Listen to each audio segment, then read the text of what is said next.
Isa na namang napakagandang pagkakataon ang binigay sa atin ng ating mahal na Diyos upang patuloy nating pagsamasamaang pag-aaral ang mga gabay mula sa banal na kasulatan sa pamamagitan ng ating programa sa Oras ng Pag-aaral. Mainit na pagbati po sa lahat ng taga-subaybay. Ako po si Pastor Cesabat Jr. at kasama natin si Pastor Ilioma para sa talakayan dito po sa ating pag-aaral. Kamustahin natin si Pastor? Kumusta po kayo, Pastor? Mabuti, Pastor. Matagal tayong hindi nagkita, subalit ako'y natutuwa na tuwing hinasayang papawid ang ating mga nakaraang mga pag-aaral ay marami ang pinagpapala at tumutugon na sila ay nagkakaroon ng mga biyaya na tatatanggap mula sa ating pagtalakay ng leksyong ating tinatalakay. Katulad noong nakaraang linggo, ako po ay nasa Palawan at nakatutuwang malaman ang ating mga kapatid sa iglesia sa Puerto Princesa Church, sa Central, doon sa Fernandez. Marami sa kanila sumusubaybay sa programang ito. Kaya nais kong batiin ang lahat ng mga kapatiran sa Fernandez Church sa Puerto Princesa, Palawan. At ganun din sa lahat ng ating mga taga-subaybay, saan man dako kayo naroroon, tanggapin niyo po ang aming mainit na pagbati sa inyong lahat. Tayo ngayon ay nasa ikalima ng serye sa ating pag-aaral para sa quarter na ito. At dito sa ating talakayan ay titingnan natin at pag-aaralan natin ang napakabigat na sentimiento nitong si Job tungo sa kanyang pagdurusa na kanyang sinumpa kahit ang araw ng kanyang pagkapanganak. At titingnan din natin kung paano nito binibigyang liwanag ang kanyang pananaw tungkol sa katayuan ng buhay ng tao kapag ka namatay. So kaya nga, dito sa ating pag-aaral, ang pamagat ay sumpain ang araw. Pero bago tayo magtuluyang dumako sa pag-aaral, ay hilingan natin si Pastor Ilioma na manalangin. Tayo po ay manalangin. Mahiibigin naming Diyos na nasa mga langit, muli po ay lumalapit kami sa inyong trono ng biyaya upang muling sumalok ng mga pagpapala at ng kaalaman na inyong igagawad sa sinumang taimtim na humihingi at naninikluhod sa inyong harapan. Salamat po, Panginoon, na mayroong kaalaman mula sa pag-aaral ng inyong salita na magdadala ng katugunan sa maraming katanungan sa buhay, sa hinaharap, lalong-lalo na sa karanasan ng kamatayan kung dumarating ito at dumadalaw sa mga tahanan ng inyong mga anak at ng inyong mga nilalang. Salamat po na inyong salita ay buhay, na magbibigay ito ng kaalaman at pangunawa at makikita namin sa likuran ng bawat karanasan na naroong ka nakasama namin sa lahat ng karanasang inyong pinahihintulutan. Aming hinihiling na inyo kaming patnubayan ang inyong diwang banal at ang kaalamang magmumula sa langit ang inyong igawad sa sinumang sumusubaybay at nag-aaral na kasama namin sa oras ng pag-aaral sa pangalan ng Panginoong Hesus. Amen. Amen.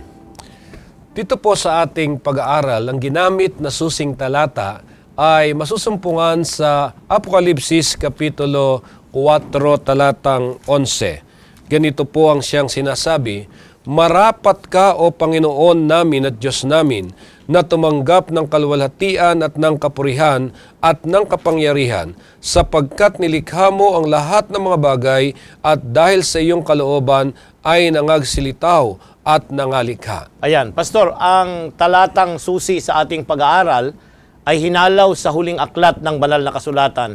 Isinulat ni Juan Revelador. At mapapansin mo, Pastor, na ito'y bahagi noong dalawang kapitulo. Ang kapitulo 4 at 5 sa Apokalipsis, ang tagpo nito'y sa langit.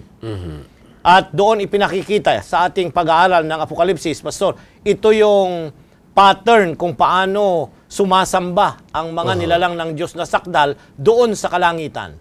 Now, kung papansinin natin, ang kapitulo 4 ay sumunod doon sa dalawang kapitulo, 2 at 3, na nagsasaysay ng 7 mga iglesia sa Asia Minor. Bagamat ito'y mga literal na iglesia nung kapanahon ng yaon, tayong mga Adventista ay pinaniniwalaan nating ang bawat iglesia ay kumakatawan sa kasaysayan ng iglesia mula sa pagtatatag nito sa bagong tipan hanggang sa muling pagbabalik ni Jesus. Kaya napakaganda, pagkatapos ng kasaysayan ng tunay na iglesia at mga anak ng Diyos na nasa iba't ibang kapanahunan, ibinaling ng banal na espiritu ang kaisipan ni Juan at ng kanyang itala ito sa tagpo doon sa langit. Ano yung tagpo yun?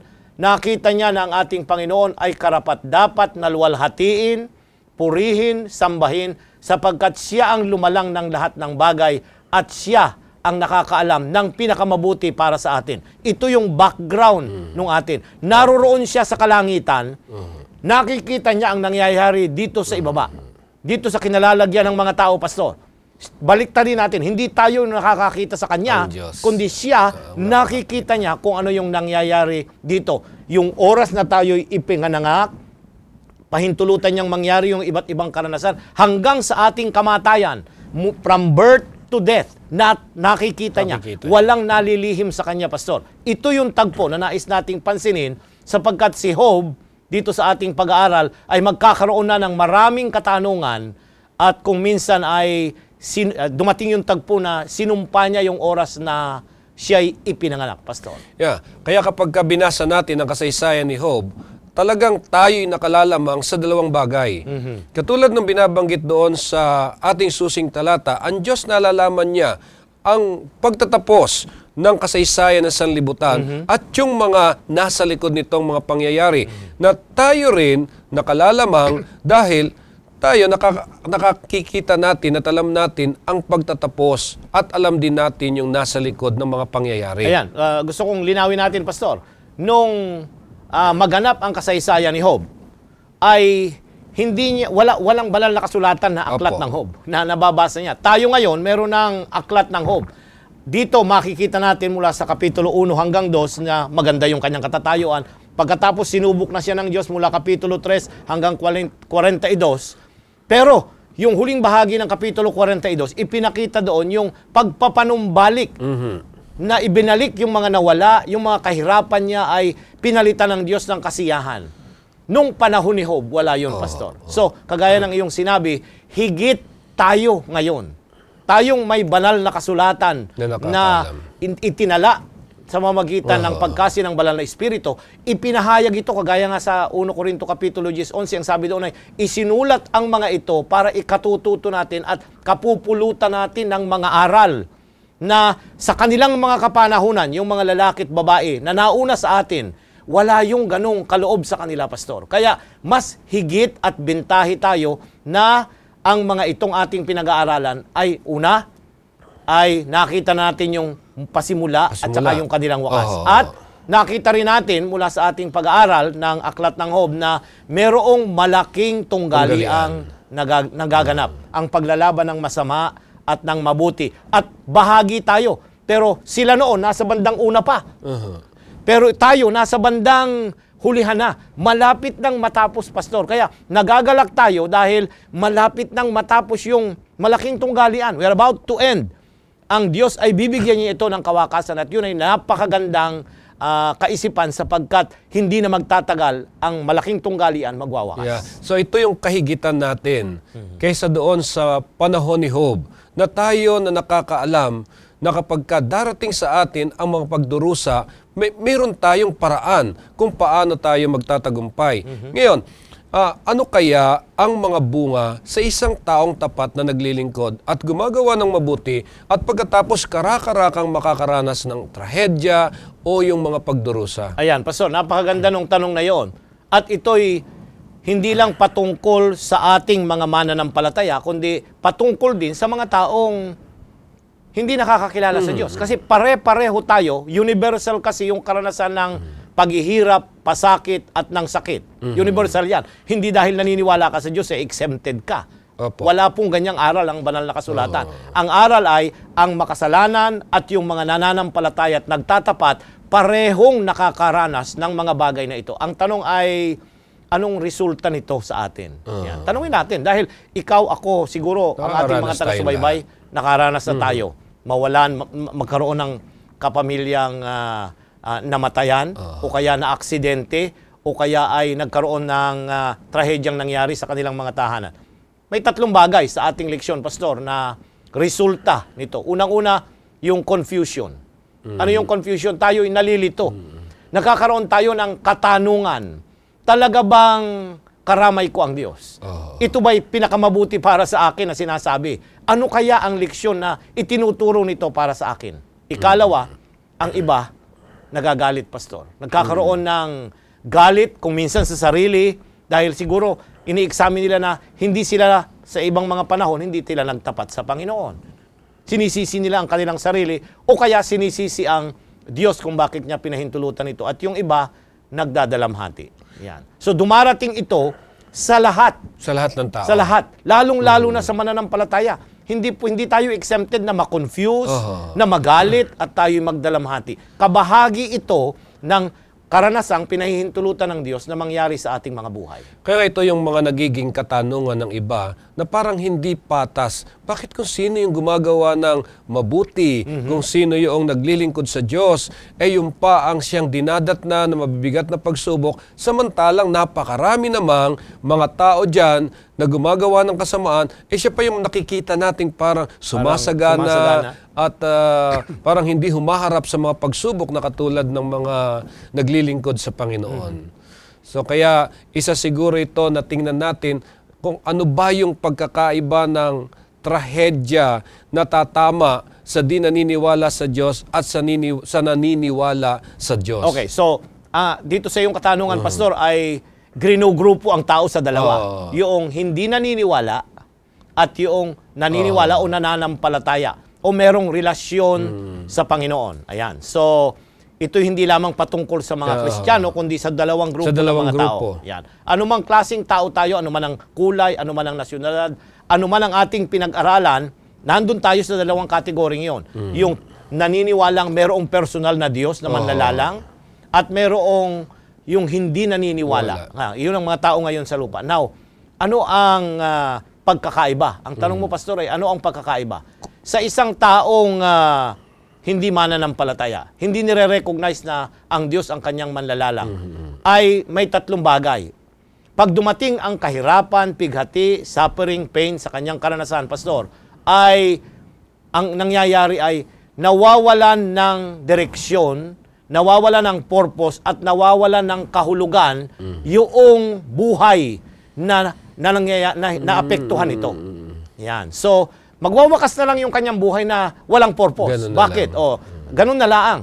Pero yung mananampalataya, Pastor, ay nagkakaroon tayo ng meaning na sasabihin natin na ang aking buhay, sinusubok ng Panginoon, dinadalisay niya ako. Ayan. So, iba yung pananaw, Pastor. Nagkakaroon ng meaning lalo yung ating buhay at ano yung mga karanasan, nagbibigay ng kulay sa ating pagtatapat sa Panginoon. Nagbibigay ng halimbawa para sa iba na dumaranas din ng ganon. Ayan. So, iba yung resulta. Yung resulta at pagkakaiba ay pinakikita na wala na. Ito na ang wakas para dun sa mga yon. Nawawalan na siya ng pag-asa at wala ng direksyon at layunin ang kanyang buhay. Pero tayong mananampalataya, Pastor, purihin ang Diyos. Hindi ganon. Dapat lalong lumilinaw ang purpose ng Panginoon sa ating buhay. Ikalawa, ito'y nagiging halimbawa sa mga kung tayo'y nagtiis, kagaya ng Job, Pastor. Kagaya ni Job. Bakit ito nakatala sa Bible? Dahil pag binasa natin ito, yung mga dagdurusang mga tao na nasa iba't ibang kapanahunan ay nagkaroon sila ng magandang pananaw na ibabalik ng Diyos. May Diyos na na nakakaalam ng pinakamabuti. Panandalian ang pagsubok na ito at darating ang wakas. Kung hindi man dito sa lupang ito, may buhay pang mas maluwalhati sa kanyang muling pagbabalik. So napakalaking higit na napakaganda yung mga taong naniniwala sa Diyos kaysa sa hindi naniniwala. Tama yun, Pastor. Dahil yung mga naniniwala sa Diyos, pagka sila ay dinarat na ng mga pagsubok, lalo nilang nadarama na kailangan nilang Diyos at lalo nilang nababantayan yung kanilang sarili mula sa paggawa ng mga bagay na hindi kaaya-aya sa Diyos. At ito yung nagpapatatag lalo ng kanilang pananampalataya at nagpapadalisay ng kanilang mga pag-uugali. Tama yun, Pastor. Kaysa doon sa mga hindi naniniwala sa ating Panginoon. Napakadali nilang ma-discourage. Kaya nga, mapapansin nyo sa kalagayan ng mga tao dito sa mundo, kapag kulang ang iyong koneksyon sa Panginoon, pagka dumating ang matinding pagsubok sa iyo, tila baga wala ka ng pag-asa. So kaya napakaganda itong naipaliwanag sa atin sa pagkakataong ito, nga kung saan tinitingnan natin ang kasaysayan ni Job, kung paano siyang naging matagumpay sa kabila ng mga trahedya na dumating sa kanyang buhay. Kaya ang isa sa tanong ay, paano pinahayag ni Job ang kanyang pagdadalamhati rito at paano tayo makakaugnay sa kanyang sinasabi? Ayan, Pastor, tingnan natin ang tala ng Kapitulo 3 ng Job. Ang talata ay 1 hanggang 3. Narito yung pagpapahayag niya ng kanyang pagdadalamhati nang maranasan niya yung mga trahedyang dumating sa kanya. Ang pinakamataas na trahedya doon, Pastor, ay yung siya'y mamatayan ng 10 anak. Yeah. Ayan. Hindi lang yung mawala ng mga ari-arian. Siguro hindi masyadong ganong stress yun para sa isang mananampalataya. Pero yung mawalan ka ng mga anak na kasama mo araw-araw, pinalalaki mo, tinuturuan ng tama sa Panginoon, pinananalangin mo araw-araw, pero pinahintulutan ng Diyos na sila'y magpahinga, ay yun ang isa sa mga bagay. Pagkatapos meron pang asawang naging, imbis na maging pagpapala ang kanyang salita, ay sumpain mo na ang Diyos. So pansinin natin ang tala sa Kapitulo 3, ang talata ay 1 hanggang 3, Pastor. Ang sabi po dito, pagkatapos nito'y binuka ni Job ang kanyang bibig at sinumpa ang kanyang kaarawan. At si Job ay sumagot at nagsabi, maparam nawa ang kaarawan ng kapanganakan sa akin, at ang gabi na nagsabi, may malalaking ipinaglihi. Okay. Pastor, narito ang si Job nang dumating ang trahedya. Alam nyo, pag dumarating ang trahedya, Pastor, at mga karanasan, alam natin ito, hindi ka makapagsalita eh. Tama. Parang nasa isang loob ka ng ang karanasan ay nasa isang madilim na dako ka na wala kang makita, walang pag-asa. Ayan. Pero dito, pagkatapos nung mga trahedyang dumating sa kanya, Pastor, ay nagsimula siyang magsalita. At alam niyo maganda na hindi muna tayo magsalita pag ganito ang dumating ay sinumpa niya. Ang salitang lumabas sa kanya ay mga salita ng pagsumpa ng araw na siya'y ipinanganak at pinaglihi. Yeah. Okay. Sana hindi na lang ako ipinanganak. Yan. Nagkaroon siya ng wish na bakit sa dinami-dami ng mga taong ipinanganak, ipinaglihi sa balat ng lupa, Pastor, bakit ako pa? Kaya nga, nagkakaroon tayo kahit tayo, Pastor, pag dumarating ang ganitong trahedya ay kunyari ay nakasama tayo doon sa undoy o kaya ay yung earthquake o ano pa mang tsunami na nangyari, ay naroon ang iyong pamilya. Ang reaction ay, sana hindi na lang ako ipinanganak para hindi na dumaan ang ganitong mga trahedya sa aking buhay. Ayan. So, dito, ipinapakita ng Diyos na sa kanyang karanasan, kahit mananampalataya pastor, ay nakakapagsalita ito. Huwag natin sabihin, ang isang mananampalatayang tapat, siya'y tapat, matuwid na tao ang description sa kanya sa Kapitulo 2 at 1. Pero, nang dumating ito sa kanyang karanasan, ay nilalabas din niya yung ang gusto kong pansinin dito, Pastor, yung paglalabas ng hinanakit at sama ng loob. Ay nakakabuti ito kaysa yung tumatahimik tayo. Okay. Ito yung catharsis, Pastor, na sinasabi sa counseling at psychology na ilabas mo yung lason. Kasi pag hindi, ay baka ikaw ay maapektuhan mentally, magkasakit ka, kaya kinakayang express mo ito. Kaya nga pagka tayo dumadalaw sa ganitong mga taong nakakaranas ng ganito, Pastor, makinig lang tayo. Huwag natin silang husgahan o hatulan o mag-prescribe tayo ng kung ano-ano pang mga bagay. Makinig tayo dahil yun ang pinahihintulutan ng Diyos na paraan para matanggal yung hinanakit at sama ng loob sa kanilang mga So, ibig niyo sabihin, maganda pala yung kapag ka ikaw ay mayroong mga dinaranas na mga problema, iyong ilabas. Express, Pastor. Oo. Ilabas mo. Tama yun. Oo. Ilabas natin, pero doon sa mga taong tama, dahil Sa kung minsan ay taong-tamang- iba naman ang kanilang pananaw, iba ang kanilang paningin sa iyo. Sabihin nila, tingnan mo naman yung kapatid niyan, tapat lang siya pagka siya pinagpapala. Pero pagka ganun, dapat yung nakakaunawa din sa atin. Kaya nga, yung sa crisis counseling, pagka nagkakaroon tayo ng ganitong karanasan, ay talagang makikinig tayo at pahintulutan natin. Pero later on, i-redirect din natin na yung kanyang pagsasabi ng ganoon ay siguro ay outburst lang ng kanyang emotion. Kaya lang may mga pagkakataon kapag tayo ay dumadalaw sa mga taong may mga problema, sa halip na tayo makinig, mas marami tayong sinasabi. Ay, yun ay Paul sa ganitong sitwasyon, Pastor. At yun ay papansinin natin. Hindi tayo nagiging pagpapala. Okay? Yung pakikinig at yung presensya natin is enough para yung taong yon maramdaman niya na tayo nagmamalasakit sa kanya. Kaya daw tayo nilikhaan ng Diyos ng dalawang tenga para lalo nating gamitin ito. Kasi isa lang yung dila natin, mas lalong dapat ay ating isasara ito upang sa ganon ay mapakinggan natin kung ano yung mga suliranin ng mga taong mga kausap natin. Yeah. Ngayon, balikan natin itong pinag-aaralan natin. Napakahirap isipin kung sa ganang atin lang mangyayari yung nangyari kay Job, yung mawalan ka lang ng isang anak, ay siguro lubos na kalungkutan na ang mararamdaman mo. Gaano pa kaya po yung 10 na nawalang lahat at hindi nakapagtataka na yung isang nakakaranas na to ay sabihin niya na buti pang hindi na lang ako isinilang sa mundong ito. Kaya talagang parang susumpain mo yung pagkapanganak mo Ayan. Kasi para bang isinilang ka para magdala nitong mga ganito kabibigat na mga pasanin. Merong akong natutunang proverbs mula sa Indian culture. Ang sabi nila, life is a tale told by a fool, full of trouble, signifying nothing. So sa kanila, sa Hindu ay ang buhay daw ay isang tale, isang kwento. Full of trouble, puno ng mga kabagabagan, signifying nothing. Wala daw kahulugan. Pero sa ating mga Kristiyano, hindi ganon. Ang buhay ay isang istorya, tama. Ay isang pasimula. Mula sa kapanganakan natin hanggang sa tayo ay huminga ng last, ay merong kwento ng ating mga buhay. Iba-iba, Pastor, di ba? Pero may meaning ito.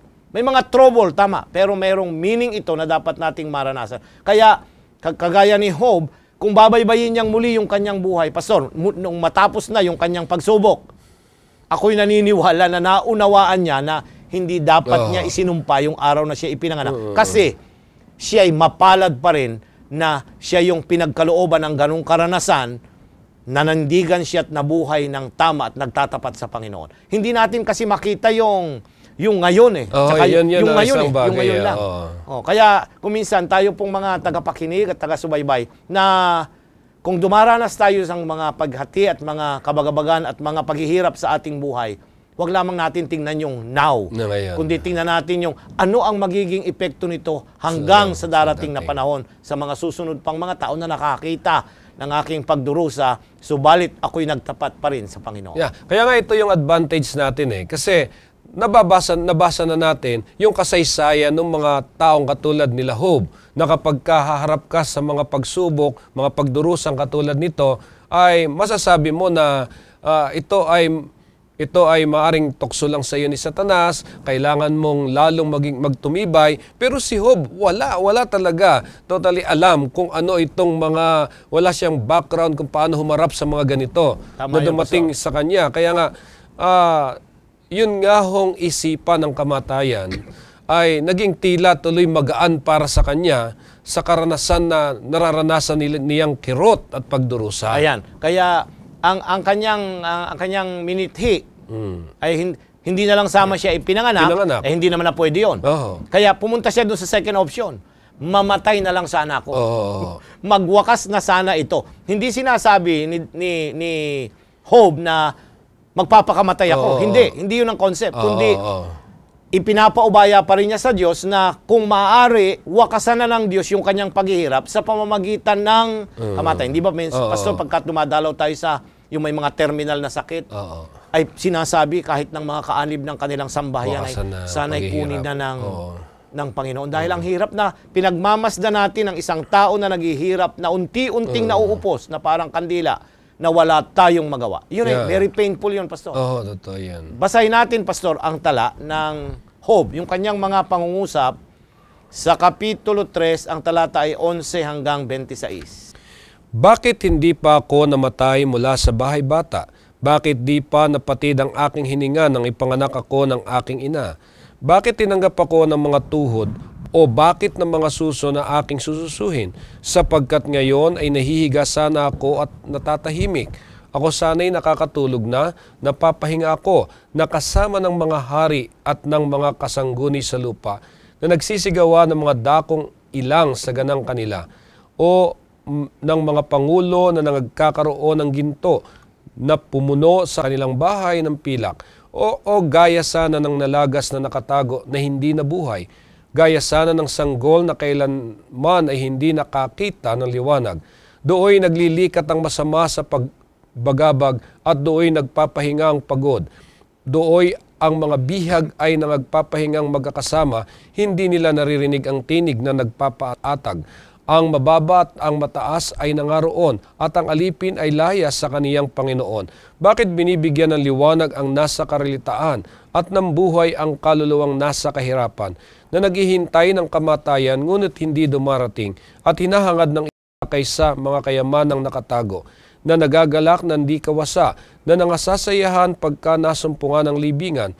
Bakit binibigyan ng liwanag ang tao na kinalilingiran ng lakad at ang kinulong ng Diyos? Sapagkat nagbubuntong hininga ako bago ako kumain at ang aking mga angal ay bumubugsong parang tubig, sapagkat ang mga bagay na aking kinatatakutan ay dumarating sa akin at ang aking pinangingilabutan ay dumarating sa akin. Hindi ako tiwasay, ni ako man ay tahimik, ni ako man ay napapahinga, kundi kabagabagan ang dumarating. Pastor, ang mga talatang iyong binasa ay sariling pagpapahayag ni Job ng kanyang ninanais at sentimiento. Nang ibig sabihin ay, namatay na sana ako at bigyan na ng kawakasan ng Panginoon. At subalit, Pastor, mayroon tayong ididiin dito. Sa kapitulong ito, ipinahayag ni Job kung ano ang pagkaunawa niya tungkol sa kamatayan. Unang-una yon na natin. Hindi lamang wish niya na mamatay, kundi in-explain niya yung kanyang pagkaunawa at yung unang mga tala ng banal na kasulatan. Matatandaan ninyo na ang Genesis at ang Job ay unang mga aklat na isinulat na kinasihan ng banal na espiritu. At dito ipinakita yung concept, yung pagkaunawa ng mga unang mananampalataya sa Diyos kung ano ang kahulugan ng kamatayan. Pansinin mo, Pastor, yung talatang 13. Ulitin natin yung ano ang kanyang pagkaunawa at pananaw tungkol sa kamatayan kung dumarating ito sa karanasan ng isang tao o ng isang mananampalataya. Dito sa talatang 13, sapagkat ngayon ay nahihiga sana ako at natatahimik, at ako'y sana'y nakakatulog na napapahinga ako. Ayan, narito, Pastor. Para kay Job, kay Job, ay napakalinaw dito. Una, yung hihiga. Ay sino bang humihiga? It's either yung nagpapahinga o yung natutulog. So dito ang concept niya ay siya ay natatahimik na, siya ay nakatulog na at nagpapahinga. So ang kamatayan sa kanya ay isang pagtulog lamang. Yan, mamaya babaybayin natin dahil ihahambing natin ito sa turo ng mga ilang mga ngaral din ng banal na kasulatan. Kung ano ang kanilang kaisipan tungkol dito. Kaya nga, pansamantalang tingnan muna natin para matulungan natin yung ibang mga kaibigan natin, lalo tigit doon sa mga dumaranas ng mga pagdurusa na kanilang tinitingnan na ang kamatayan ang siyang solusyon upang hindi na nila danasin yung mga nararanasan nila ng pangkasalukuyan. So, ito marahil ay bigyan natin ng pansin sapagkat sa pamamagitan ng mga turo na mahadlangan natin yung ganong mga kaisipan ng pagpapakamatay. Ayan, Pastor, ito yung concept. Bagamat hindi ginamit yung isang word dito sa karanasan ni Job. Si Job, pagkatapos ng trahedyang dumating sa kanyang buhay, ay dumating ang depression. Ayan. Pag ang tao'y na-depress, Pastor, nawawalan siya ng positive na pananaw sa buhay. At pagka dumarating ang ganung bagay, ang nais niya ay sana magwakas na. Wakasan na ito. At naroon yung danger na pwedeng siya ang magwakas ng kanyang sariling buhay. Yun yung suicidal tendency. Meron naman yung hinihintay pa rin niya ang Panginoon na sana wakasan na ng Panginoon yung aking paghihirap. Positive yun, Pastor. Dahil Panginoon pa rin ang kanyang pinahihintulutan na kung ano ang pinakamabuti, maunawaan niya yun. Pero meron yung mga iba na wala ng Panginoon sa kanila, kagaya ng ibang mga taong hindi naniniwala na mayroong personal God, eh ang kanilang tendency, wakasan na ito. Kaya, It's either tumalon sa building, o kaya pumunta sa, ayun doon sa Korea, no, naroon kami, tinatanong ko yung mga kapatid doon, sabi ko, bakit ang inyong station ng tren ay may bakod doon sa railing bago dumating yung tren? Kasi daw meron na lang, bigla na lang tumatalon doon sa pagkaparating na yung tren. Gusto nang wakasan ang kanilang mga buhay. Yeah. Ang mahirap, gustong wakasan yung kanilang buhay, yung magdadamay pa ng iba. Oo, may kasama pa. Oo, may kasama pa. Hindi na nila naisip, ang masama dito, Pastor, na napapansinin ay yung meron silang mga kasama sa buhay. Maapektuhan din ito kung yung taong dumaranas itong depression ay may apekto ito, may ripple effect ito sa mga taong nasa kanyang kapaligiran. Kunyari, katrabaho natin. Okay, hindi ba tayo maapektuhan, Pastor? O pati tayo maapektuhan eh. Kung kasambahay, maapektuhan, ay maapektuhan din eh. Kaya yung epekto nito ay, kaya dapat magkaroon tayo ng positive na pananaw sa tulong ng Panginoon na ito'y hindi magtatagal itong ganitong karanasan. Ito ay naroon tayo sa libis ng kadiliman lamang. Okay. Hindi totally nakadiliman ang ating buhay. Yan. Kaya ay napakalaki ang ugnayan doon sa dakilang paglalaban ng mabuti at ng masama. Kaya nga itong tema ng dakilang paglalaban ng mabuti at masama, masusumpungan natin palagi yan sa mga turo sa banal na kasulatan. At yan ang siyang tanging basihan kung bakit ang tao nakakaranas din ng mga pagdurusa at kaginhawahan sa kanyang buhay. So, ganun pa man, ngayong naunawa natin na hindi solusyon ang kamatayan upang mawala na upang ikaw ay parang nagtagumpay ka na sa iyong pagdurusa, kundi isipin din natin na mayroon tayong mga mahal sa buhay na maaring sa mga maling pagpapasya maapektuhan din sila. So ayaw natin sana mangyari yon dahil ang turo ng ating Panginoong Diyos, tayong lahat ay sama-sama na makakapamuhay ng masaya kung tayo'y nakaugnay sa Kanya. Ngayon dadako na tayo doon po sa pagkaunawa ni Job tungkol sa kamatayan, na sinasabi niyo po kanina na ang kamatayan ay katulad ng pagkatulog. Pagtulog. Kasi pagkatulog ka, ay wala sigurong tulog na nakakaalam kung ano ang mga nangyayari.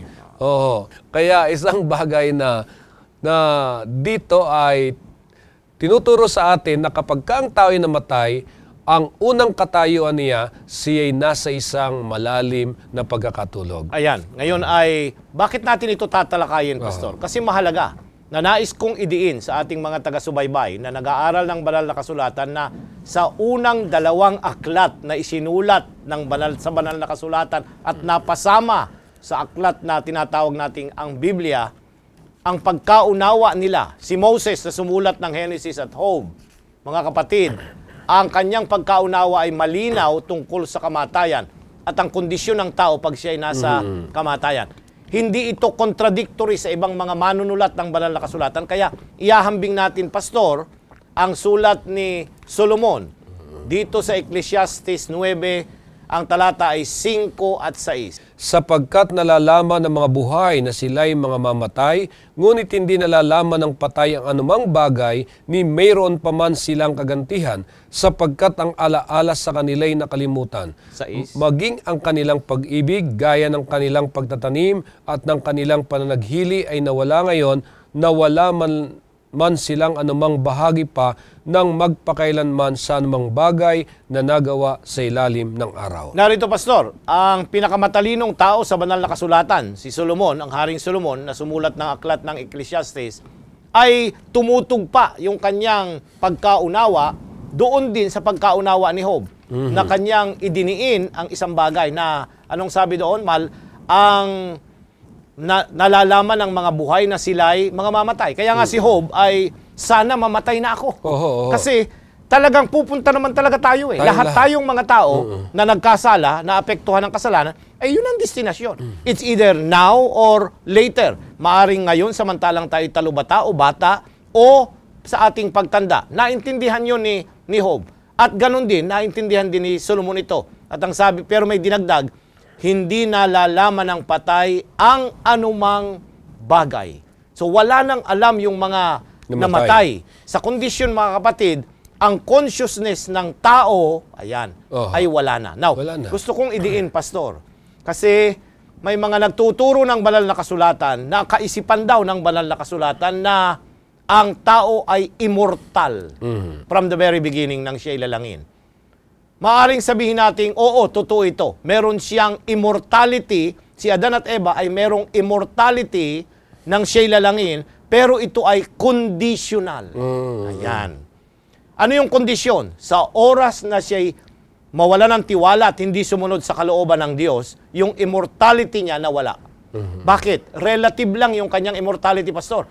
Yun ay nanggaling sa Diyos. Ang Diyos lang ang tunay na may likas na walang kamatayan. Alam natin yan, Pastor. Pero ang tao ay hindi niya inherent na likas na siya ay walang kamatayan. Okay? Kaya nga nang ang tao ay magkasala, automatically ang sabi doon, ang kabayaran ng kasalanan ay kamatayan. At anong nangyayari? Sabi roon, nawawala ang kanyang pag-ibig, yung kanyang pagtatanim, pananaghili, wala na silang anumang bagay pa magpakailanman dito sa balat ng lupa. Kaya nga, ang kamatayan ay nagiging isang issue na pinag-uusapan ng iba't ibang mga tao. Lalo tigit kapag atin ng binaybay nang ang tao ay sinilang, nang ang tao ay nilikha, ito'y mula sa alabok at hininga ng Diyos na ibinigay sa kanya, naging isang kaluluwang may buhay. Ngayon, pagka ang tao ay namatay, ang iba ay mayroong pagpapaliwanag na merong katawan, yung alabok, yung espiritu at kaluluwa. So ano pagkakaiba ng espiritu at kaluluwa? Ayan, Pastor. Now, nais nating pansinin, nang talakayin natin ito doon sa nauna nating mga leksyon, papansinin mo na ang tao ay nilalang ng Diyos sa kanyang larawan at sa kanyang image. Ano yung image sa ginawa doon? Anong term na ginamit, Pastor? Siya ay nilalang mula sa kanyang, sa Genesis Kapitulo 1. Pansinin natin, Pastor, para ito'y malinaw. Kasi ang tinatanong ng iba ay, bakit may physical? May katawan, may spiritual, at saka mayroong kaluluwa. Dito sa Kapitulo 1, talatang 27, Pastor, ng Genesis 1:27. At nilalang ng Diyos ang tao ayon sa kanyang sariling larawan, ayon sa larawan ng Diyos, siya nilalang niya sila na lalaki at babae. Ayan, pansinin nyo, Pastor, dalawa yung term dito larawan at wangis. Sa talatang 26. Sa talatang 6, ay mapapansin mo, 26. Dalawa yon. Ang larawan, ito yung physical, yung nakikita. Kaya nga larawan Patingin nga ng larawan mo, pag sinabi, yung nakikita, yung panlabas, itong physical. Pero pag sinabi mo, Pastor, na wangis, ayan, idinidiin ito yung emosyon, yung psychology, yung spiritual, yung mental. Hindi natin ito nakikita, Pastor. Ito yung sinasabi na maaring espiritu at saka yung kaluluwa. Ito yung mga bahagi na hindi nakikita. So nung isulat ito ni Moses at itunurat din ni Pablo sa kanya sa 1 Tesalonica, kaya ang may katawan, may espiritu, may kaluluwa. Papansinin natin na hindi yung kaluluwa separate na bahagi ng atin, kundi itong mga ito, kabuuan ng isang tao. Yung physical, hindi pwedeng naglalakad yung physical na walang isip, walang emosyon, walang spirituality, walang mental. Hindi ito yung problema ng mga ibang mga nagtuturo ng banal na kasulatan. Pinaghihiwa-hiwalay nila yung kabuuan ng isang tao. Hindi Ang Diyos, tinitingnan niya ito ng kabuuan. Kaya nga, papansinin natin, Pastor, na nang mamatay si Lazarus, yung mataling na kaibigan. Tungayan natin, Pastor. At ito'y ating gawing example. Juan Kapitulo 11. Ang talata ay 11 hanggang 14. Ang mga bagay na ito'y sinalita niya at pagkatapos nito'y sinabi niya sa kanila, si Lazaro na ating kaibigan ay natutulog, Ngunit ako'y paroroon upang gisingin ko siya sa pagkakatulog. Sinabi nga ng mga alagad sa kanya, Panginoon, kung siya'y natutulog ay siya'y gagaling. Sinalita nga ni Jesus ang tungkol sa kanyang pagkamatay. Datapat sinasapantahan nila ang sinalita ay ang karaniwang pagkatulog. Nang magkagayon nga ay sinabi sa kanila ni Jesus ng malinaw, si Lazaro ay patay. Ayan, napakalinaw. Yung concept ni Job, ayan, iuugnay natin doon, Pastor. Kasi ang concept ni Job, ang kamatayan na nais niya nang mangyari sa kanyang buhay, pagkatapos ng mga trahedyang nangyari, yun yung kapahingahan at pagtulog. Pagtulog. Ayan. Hindi ito pagpunta sa ibang mga lugar. Kasi ang concept ay lumilipad, pupunta na sa langit, o kung saan paman, pag siya'y mabuti, pagka naman masama, ay magsisimula ng mag-suffer sa isang lugar na doon tinotorture o nire-refine pa. Yeah, isang bagay pa, nadadaya tayo ng mga pinanonood natin, ang tao pagka namatay, nandyan lang, nakikita niya kung ano yung mga ginagawa natin. Paano makapapahinga yung tao, Pastor, kung siya namatay, nakikita niya yung kanyang pamilyang nagdarahop, walang uulamin, walang pamasahe ang kanyang anak, may sakit ang kanyang misis, dapat itakbo sa ospital. May kapahingahang kaya yung tao na nagpahingalay na. So dito, yung pagtulog na sinasabi rito, wala na. Hindi mo na makikita, hindi mo na maririnig, hindi mo na mapapansin yung mga nangyayari sa mga buhay na iiwanan ng isang namatay. Yan. Kaya napakaliwanag itong mga itinuro dito sa kasaysayan ni Job ng kanyang isalarawan kung ano kalagayan ng isang taong namatay. Kaya nga lamang talagang tayo ay babalik-balikan natin yung ating mga karanasan na pwede nating ihambing sa karanasan nitong si Job. Kaya tingnan natin paano nilalarawan ni Job yung kanyang kirot at saka yung pagdurusa. Ayan, Pastor, tingnan natin ang Kapitulo 6. Now, para sa ating mga taga-subaybay, hindi natin masyadong nabigang pansin sa unang mga pag-aaral ang structure ng aklat ng Job. At sa oras na ito ay nais kong bansinin sa mga mas malalim na nag-aaral ng aklat ng Job na, Pastor, ang unang 2 kapitulo, yung unang 2 kapitulo, yung karanasan niya na bigang matuwid at yung mga pagsubok na nangyari sa kanya, ito'y isinulat sa narrative o tinatawag nating bararila. Sabi ba sa Tagalog? Bararila. Okay. Yung huling kapitulo, kapitulo 42, Pastor, ganun din. Pero mula kapitulo 3, particularly verse 6 na, hanggang sa kapitulo 42, yung unang mga talata, Pastor, ito'y isinulat na sa poetry. Yan, sa mga tula. Mga patula. Ito'y tinatawag na panitikan sa terminolohiya ng mga nag-aaral ng Pilipino. Isinulat sa panitikan. Ito ay nasa mga poem, pagkasul, may mga rhyme. At ang Hebrew parallelism, Pastor, ang style nito, inuulit yung mga kaisipan o kaya mag-contrast. Yan. So dito, mapapansin natin, Kapitulo 6, Pastor, ay pansinin natin ang talatang 2 at 3, bahagi na ito noong poetry. Kaya kung papansinin natin, Pastor, ang pagkasulat ng ating banal na kasulatan, tula. Tula, patula. Kapitulo 3 hanggang 42, unang bahagi, ito'y patula na. Bakit na ito itinutula? Yan. Bakit ba tayo tumutula? Yan. Bakit itinusulat ito? Kasi doon ini-express yung high, sublime na mga idea. Kagaya ng mga awit, ito'y patula din. Ang Proverbs, ganun din. Sa dito, isinulat ni Moses ang karanasan at mga tugon mula sa bibig ni Job at ng kanyang mga kaibigan kung ano yung mga pagkaunawa nila na mataas. At ito rin yung pagkaunawa ng mga tao ngayon. Talatang 2 at 3, Pastor. Yeah. O timbangin nawa ang aking pagkainip at ang aking mga kasakunaan ay malagay sa mga timbangan na magkakasama, sapagkat ngayoy magiging lalong mabigat kaysa buhangin sa mga dagat. Kaya ang aking pananalita ay napabigla. Ayan. Ang part ng poetry, Pastor, yung panitikang sinasabi natin, sa Hebreo, marami silang imagery, yung mga pagsasalarawan. At ang ginamit ditong pagsalarawan ni Moses, mula sa bibig ni Job, ay ang ginamit niya rito ay timbangan. Timbangan. Way. Ano ba yung bang timbangan? Ano ba? Di ba meron dalawang side yun? Yan. Imaginin mo, Pastor, ang sabi niya ay, ilagay mo ng lahat ang mga buhangin ng dagat sa isang side. mas mabigat daw rin yung yung kanyang kanyang dinaranas. paghihirap at dinaranas kaysa sa lahat na pinagtipon-tipon ng mga buhangin sa mga dagat. Ano ang kanyang sinasabi? Hirap na ako. Ito yung idiomatic expression na sabi niya, hindi ko na kaya, sobra na ang aking mga dinadaanang pagsubok. Ayan. So, paano nyo dinidescribe ito?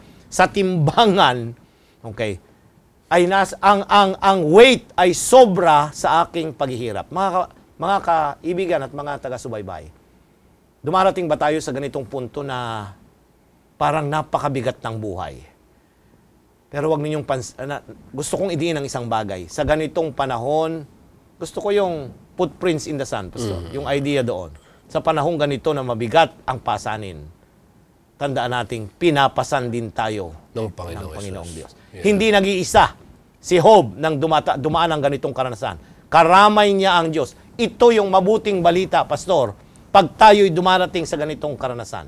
Hindi tayo pinababayaan, kasama ang Diyos at karamay niya tayo katuwang sa bawat hirap na ating dinidiis. Tama po. So kaya nga tayo ay tinawagan ng ating Panginoong Diyos na kung saan dumaranas din tayo ng mga pagdurusa, subalit maaaring mayroong mga tao na mas higit pa pagdurusang dinaranas nila kaysa sa atin.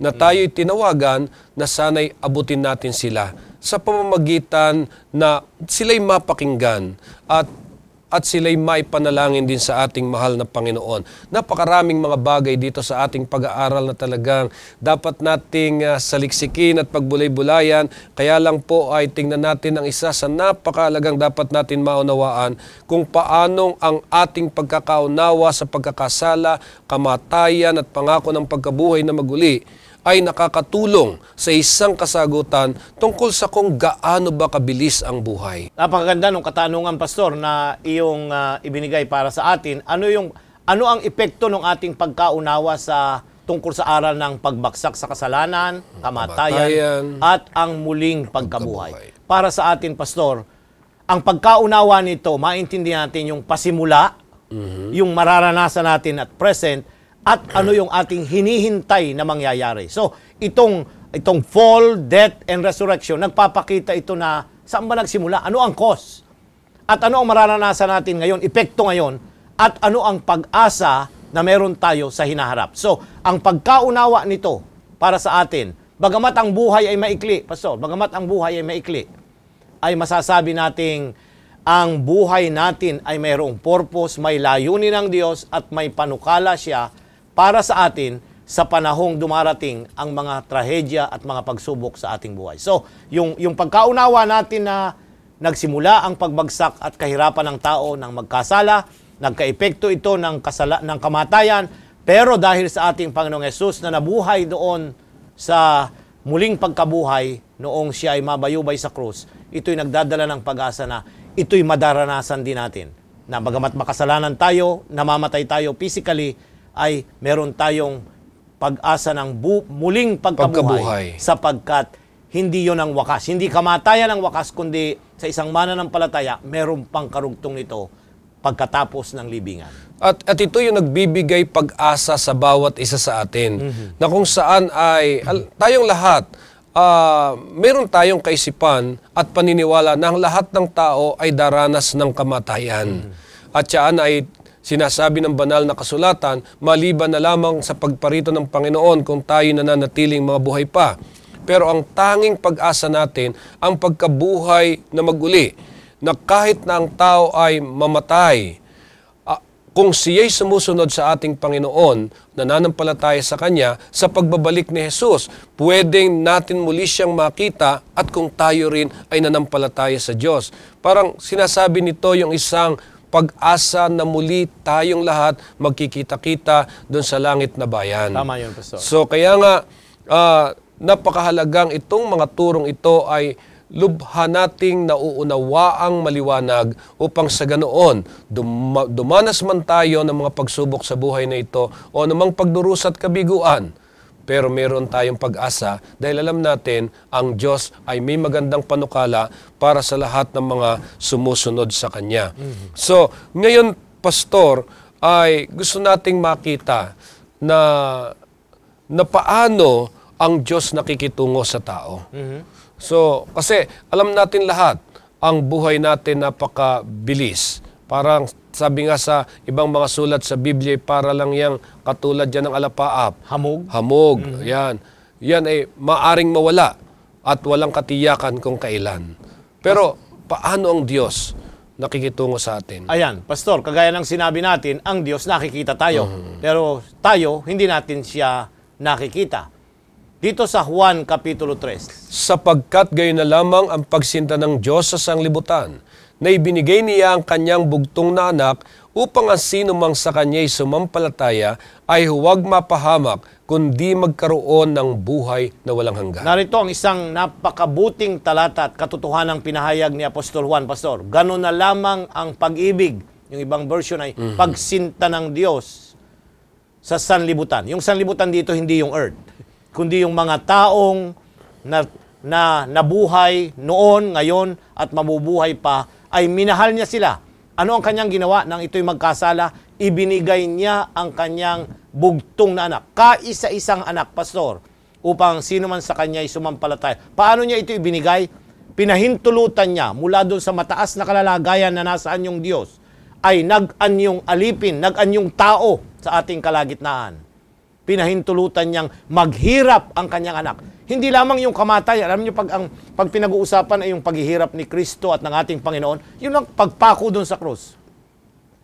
Maliit na concept yun, Pastor. Dapat i-broaden natin nang ang ikalawang persona ng pagka-Diyos ay magkatawang tao, Pastor. Yung palang sakripisyo ng katakot-takot. Yung you are in a form of God, magpakababa ka at kunin mo ang anyong tao. Doon ipinakita ng Diyos. Dito dinescribe ni Juan kung paano ang Diyos nais niyang makilahok sa karanasan natin. Naranasan ng kanyang anak ang naranasan ng bawat isa sa atin. Siya'y tumangis, mamatayan ng kaibigan, makita niya yung mga napakaraming may sakit sa kanyang kapaligiran, mga tao na nagiging alibugha, ang kanilang mga anak at mga sambahayan. Lahat ng ito nakita ng ating Panginoong Hesus. At siya ang nag-represent doon sa karanasan ng Amang. Karamay natin siya sa lahat ng panahon. Yeah. Kaya nga, ang kamatayan, ang author nito ay hindi ang Diyos. Tanging si Satanas. Kasi hindi natin dapat tingnan na ang katugunan sa lahat ng pagdurusa natin ay ang kamatayan. Kundi ngayon, sa pamagitan ng pinaliwanag ni Pastor Ilioma, lalo ko ngayong pinanganganangang mainam yung turo doon sa cross na hindi yung tamang ang kamatayan ng Panginoong Hesus ang naging katubusan para tayo magkaroong muli ng buhay na walang hanggan. So, mas lalong tinuturo sa atin ngayon na pagtuunan natin yung buhay. Ayon, Pastor. Kung paano natin to pahahalagahan. Ayan. Yeah. So, napakaganda na ating pansinin na ang krus ay hindi lamang nagtuturo na ano ang kabayaran ng kasalanan at paano ito nilagyan ng solusyon ng Diyos, kundi ipinakikita nito na ang bawat nilalang na nabuhay dito sa lupa. Every time we look at the cross, every time na tingnan natin ang cross, sinasabi nito kung ano ang halaga mo, halaga ko, halaga po ninyo, sapagkat ang halaga natin ay katumbas ng anak ng Diyos na ibinigay. Ganun tayo kamahal ng Diyos, na kinakailangan niyang ibigay, ipagkaloob willingly. Ang anak pinagkaloob din ang kanyang sarili sa magitan ng pagkakatawang tao upang ikaw, ako, tayong lahat magkaroon ng karanasan na ibalik natin, ma-restore, kagaya dun sa karanasan ni Job. Paano? Bakit muling ibinalik yung mga pagpapala lahat sa kanya? Because of the cross, Pastor. Yung cross ni Kristo ang dahilan. Kaya ang ending ng kasaysayan ni Job ay hindi nagpatuloy ang kanyang pain and suffering, kundi nagwakas. Bakit? Sapagkat kay Kristo magwawakas yung mga yon kung tayo'y magtatapat at maghihintay ng kanyang muling pagbabalik. Amen.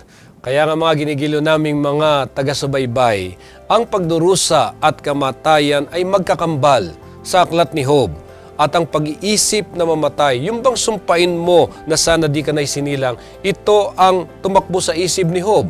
Mula sa kanyang pagdurusa, naunawa natin ang tungkol sa kamatayan, ang katayuan kapag ang tao ay namatay. Pero ngayon po sa pag-aaral na ito, mas higit pala natin na dapat bigyang pansin ang tungkol sa buhay.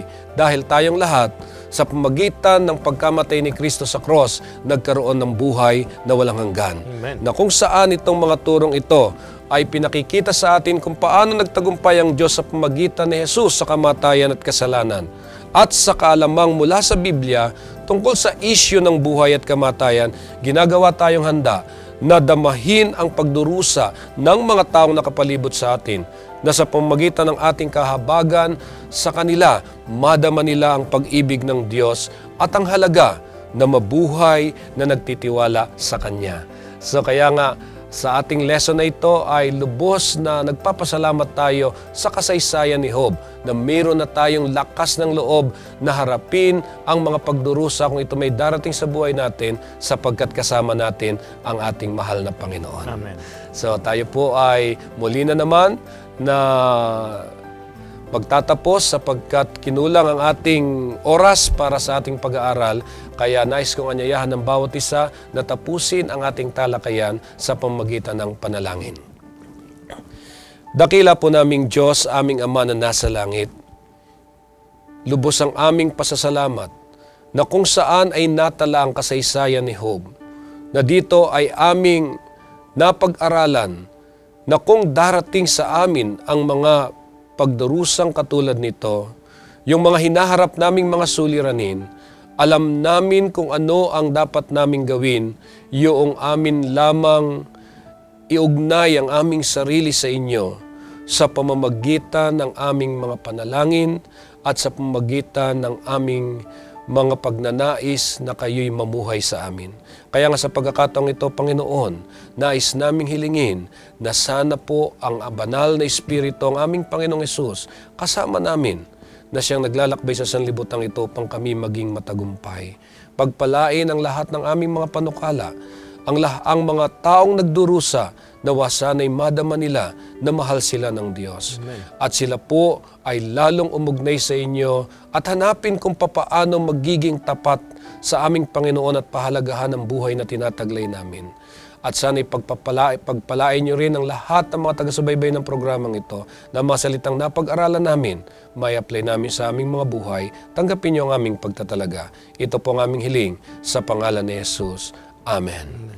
Muli po mga ginigiliw naming mga kaibigan na mga taga-subaybay ng programang ito, kami nagpapasalamat sa inyong pakikisama sa amin. Sana huwag kayong mawawala sa susunod na pagbabalik sa ating pag-aaral sa isang panibagong serye. Kaya nga po ako si Pastor Cesabad Jr., kasama ko si Pastor Nestor Ilioma, muli nagsasabi, sumagana nawa ang inyong pamumuhay.